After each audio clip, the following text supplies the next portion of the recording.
영어권 대학 행정학 박사과정인 분이에요. 이반성 님이 읽어주시죠.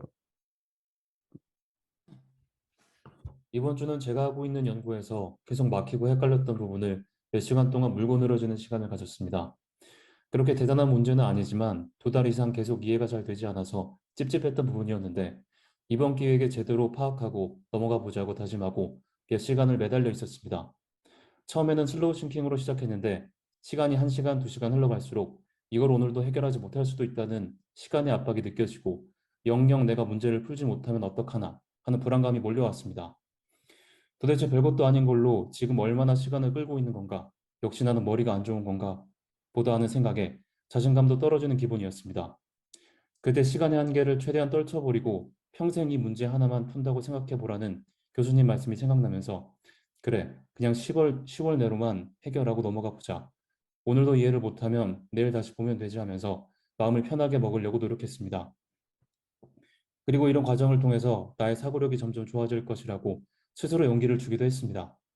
그렇게 이틀에 걸쳐서 한 6시간, 7시간 정도를 생각하고 나니 희미하던 그림이 조금씩 선명해지면서 이해가 안 되던 부분이 이해가 되기 시작했습니다. 네. 그러니까 이렇게 한 2달 이상 이해가 안 되는 거 이런 걸 이제 포커싱 포인트로 잡는 거예요. 이런 걸 포커싱 포인트로 잡아서 그걸 거기에다가 시간과 노력을 집중하면 내 지적인 능력이 올라가서 이제 이렇게 되잖아요. 그러니까 이틀에 걸쳐서 생각하니 희미하던 그림이 조금씩 선명해지면서 이해가 안 되던 부분이 이렇게 된다는 거죠. 우리 두뇌는 이렇다는 거예요. 그러니까 지적인 능력을 이렇게 올릴 수가 있다라는 거예요. 거기 포인트를 딱 잡아서 거기다가 쏟아 부으면 되는 거예요. 예, 계속 읽어주시죠. 앞으로도 연구를 진행해 나가면서 또 막히는 부분들이 생길지는 모르겠지만 일단 현재로서는 이 몇 시간의 고민을 시작하기 전에 비해 훨씬 더 제 연구 모델에 대한 이해도가 깊어진 기분이 듭니다. 이렇게 스스로 해결해 나가는 문제들이 하나둘씩 쌓이다 보면 내가 깊게 생각해서 풀 수 없는 문제는 없다는 자신감이 생길 수 있겠죠. 그런 날이 오면 좋겠습니다. 아래 사진은 생각을 하면서 이를 글로 적어본 내용들입니다. 머리로만 생각하다 보면 헷갈리고 내가 무엇을 고민해야 하는지 뚜렷하게 그려지지 않는 것 같아서 이렇게 글로 적으면서 생각을 이어나갔는데 도움이 많이 된 것 같습니다. 네. 그러니까 생각을 하다가 생각을 다 기억할 수가 없어요. 그래서 뭔가 이렇게 뭐가 이제 새로운 거가 얻어지잖아요. 프로세스는 결과가 얻어지면 자꾸 적는 게 좋아요.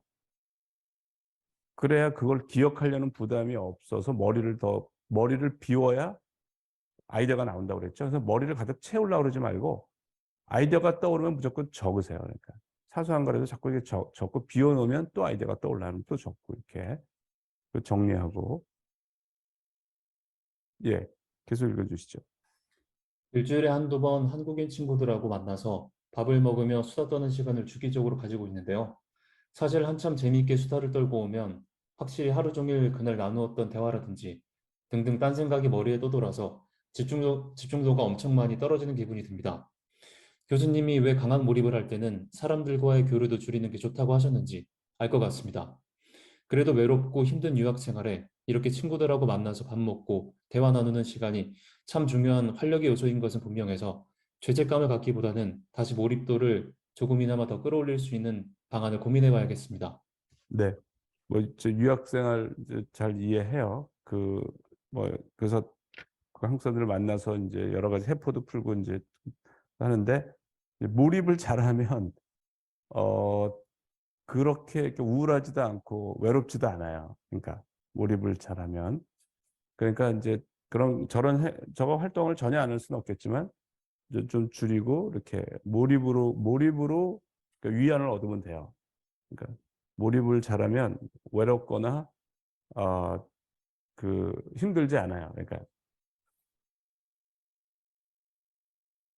예, 데이터 사이언스 석사과정생이에요. 요거는 박세신 님이 읽어주시죠. 지금껏 공부한 중에 가장 재밌게 공부하고 있습니다. 계속해서 회귀 분석 공부를 하고 있는데 교수님의 문제풀이 수업을 듣다가 깨달음이 왔습니다. 단순히 문제를 푼다는 관점에서 내가 그 데이터를 가지고 논문을 쓰는 연구자라 생각하니 문제풀이가 너무 재밌어졌습니다.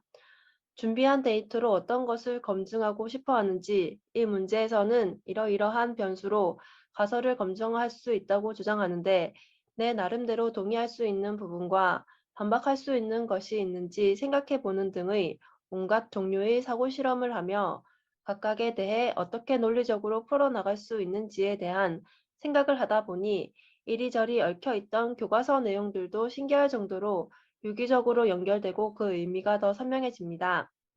대학에서 경영학을 배울 때 교과서 내용은 이론에 불과하고 현실과 괴리가 큰 내용이라 생각하며 수동적으로 공부했었는데 그 기본 내용을 바탕으로 내 생각과 논리를 붙이려는 노력을 하지 않고서 교과서 탓을 했던 것 같습니다. 공부가 재밌어지니 많은 힘을 들이지 않고도 집중이 잘 됩니다. 이 한 주를 돌이켜 봤을 때 공부를 지속하면서 몰입도가 높아져서 마인드가 바뀐 것인지 마인드가 바뀌었기 때문에 몰입이 수월한지는 잘 모르겠습니다. 다음 주에도 희망찬 내용을 매일 보내도록 하겠습니다. 네, 이분이 이렇게 생각하면서 공부를 하는 거예요. 그러니까 생각하면서 공부를 하니까 재미가 있는 거죠. 그리고 이렇게 하는 거가 이제 사고력과 창의성이 느는 거예요. 이렇게 하는 거가 이렇게 공부를 하는 거가 그리고 이제 몰입도가 높아져서 마인드가 바뀐 것인지 마인드가 바뀌었기 때문에 몰입이 수월한 건지 이거는 서로가 영향을 미쳐요. 서로가 영향을.